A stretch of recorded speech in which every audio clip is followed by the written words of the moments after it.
kababayan, narito naman tayo para sa isang masayang kwentuhan Balitaan! at talakayan. Kami ang inyong makakasama, Leo Maragana, Jama Vera dito ang Top TV Cagayan Valley.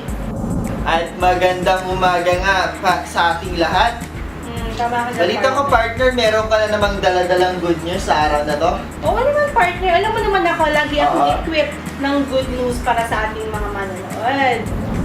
Tama yan, partner. Bigyan mo naman kami ng idea about sa good news sa daladala mo sa Alam ko araw na to. mga na-curious ka na ngayon, partner. Oo, partner, mukhang inspired ka ngayon, ha? True. Kasi nga, napakaganda nitong balitang ihatid ko sa inyo, partner. Kasi, isang city councilor ng Tugigaraw ang nag-propose ng isang city ordinance kung saan 20% discount ang matatanggap or pwedeng ma-accumulate or ma-avail ng mga working students natin dito sa Tugigaraw City. And of course, kasama din yung sa foods, sa mga establishments na like, for example, salon or foods, pero most probably foods talaga Sa live, sa mga bookstores. sa mga bumili ng bookstores. mga materials para sa school. Pati nga ba sa photocopy, ganun, may 20% discount din. Pag Tingnan sobrang natin. dami. Tingnan natin, partner, kung ano yung mga parameters ng nasabing resolution na to. Kasi for me, partner as a working student, Yes. sobrang laking tulong ng 20% discount na to. Lalong-lalo na sa mga kaposta talaga na gusto talagang makapag-aral. Tama nga Yung partner. talagang lahat na ginagawa nila makapagtapos lang ng pag-aaral, partner. Sobrang laking tulong na nito para sa kanila. At salute nga naman talaga para sa mga working students na talagang tinutulungan ang kanilang mga magulang upang sa ganun ay makapag-aral sila at at least may maiambag man lang sila at hindi sila maging pabigat sa Tama. kanilang mga magulang. Napakaganda nga naman talagang adhikain niya ng government niyan, ng city. Tama ka dyan, partner. At ito nga palang city ordinance na to, partner, is according kay Councilor Jude Bayona of Tugigaraw City, is applicable lang siya sa mga college students. College lang, so hindi pwede ang mga nasa graduate school like masteral, doctoral, law and medicine. Tama nga yun, partner. Ayun. Kasi yung mga yun kasi, partner, is capable na sila. Tama nga yun, Oo. Capable na silang kumita ng pera kasi may diploma na sila. So, pre-post na lang ni Councilor Jude is sa mga college students lang, partner. Kasi nga, 'di ba?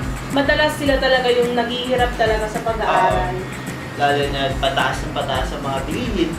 At tama nga lang na magkaroon sila ng at least 20% discount para sa lahat ng kanilang bibili. Especially the basic needs at mga notebook, libro man na kailangan nilang bilhin. Oo, partner. Kasi as in, sobrang laking tulong na yun.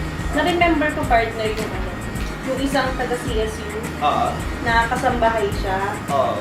Na graduate. Na-MMK pa siya, diba? Oo, graduate ng kung summa or magna cum laude.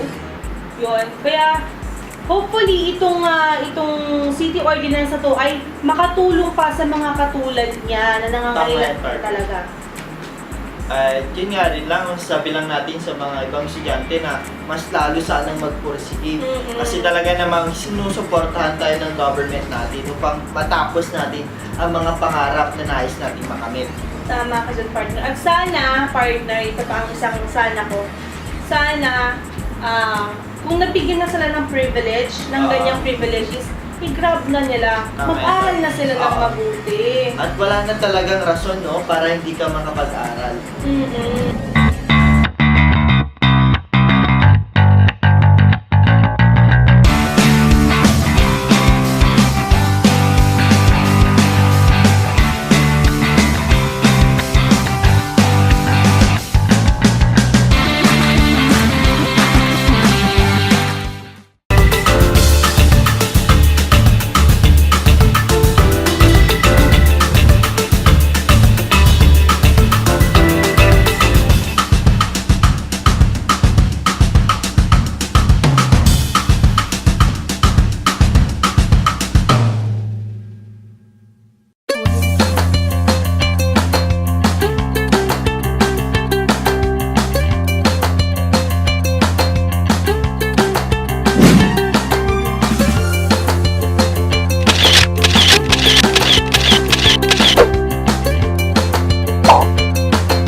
muli nga tayong nagbabalik para sa ating food segment. Partner.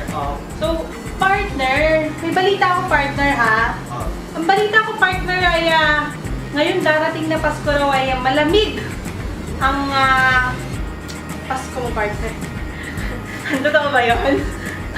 Malamig nga naman talaga partner. Kasi weather pa lang malamig na. Malamig talaga kahit sa relasyon. So partner, meron ka bang tip para yung malalamig na Pasko ng ating mga ka-good vibes ay kahit pa paano uminit-init naman ng konti? Meron naman partner, kung wala kang ka-relationship, pwede naman sa pagkain. Sa bagay, food is life nga sa iba partner, di ba? Kaya nga kita naman sa katawan natin, di ba partner? True. Ako kasi partner, food is life talaga ako ever since. Hindi mo halata. Mahilig ka ba sa mami, lomi? Oo naman partner, Diyos ko. Basta pagkain yan partner. Lapang lang ng lapang, lalo na kung libre. Tama yan partner. At meron nga akong papanood sa araw na to partner. Patingin nga partner. Jacob's Mommy House.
Partner, ang sarap naman nun. Tama ka dyan. Yung usok-usok pa. Tapos yung sisig na talagang nakakapanglaway partner.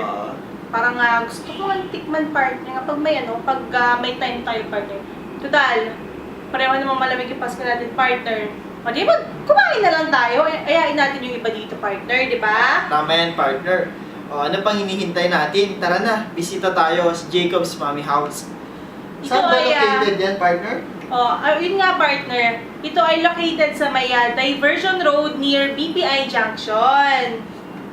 accessible din siya, partner, no?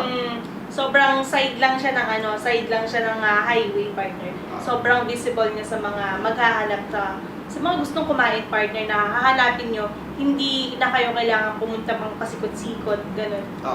Kasi sa ano lang siya, partner, sa tabi lang talaga siya ng highway. So, ano pang hinihintay nyo, mga ka-good vibes? Go na sa Jacob's Mommy House! At ayan nga mga ka-good vibes, natapos na naman ng isang masayang kwentuhan Talakayan, at balitaan. Kami po ang inyong nakasama, Jam Javier. Leo Maragana, At ito ang Talk TV Cagayan Valley!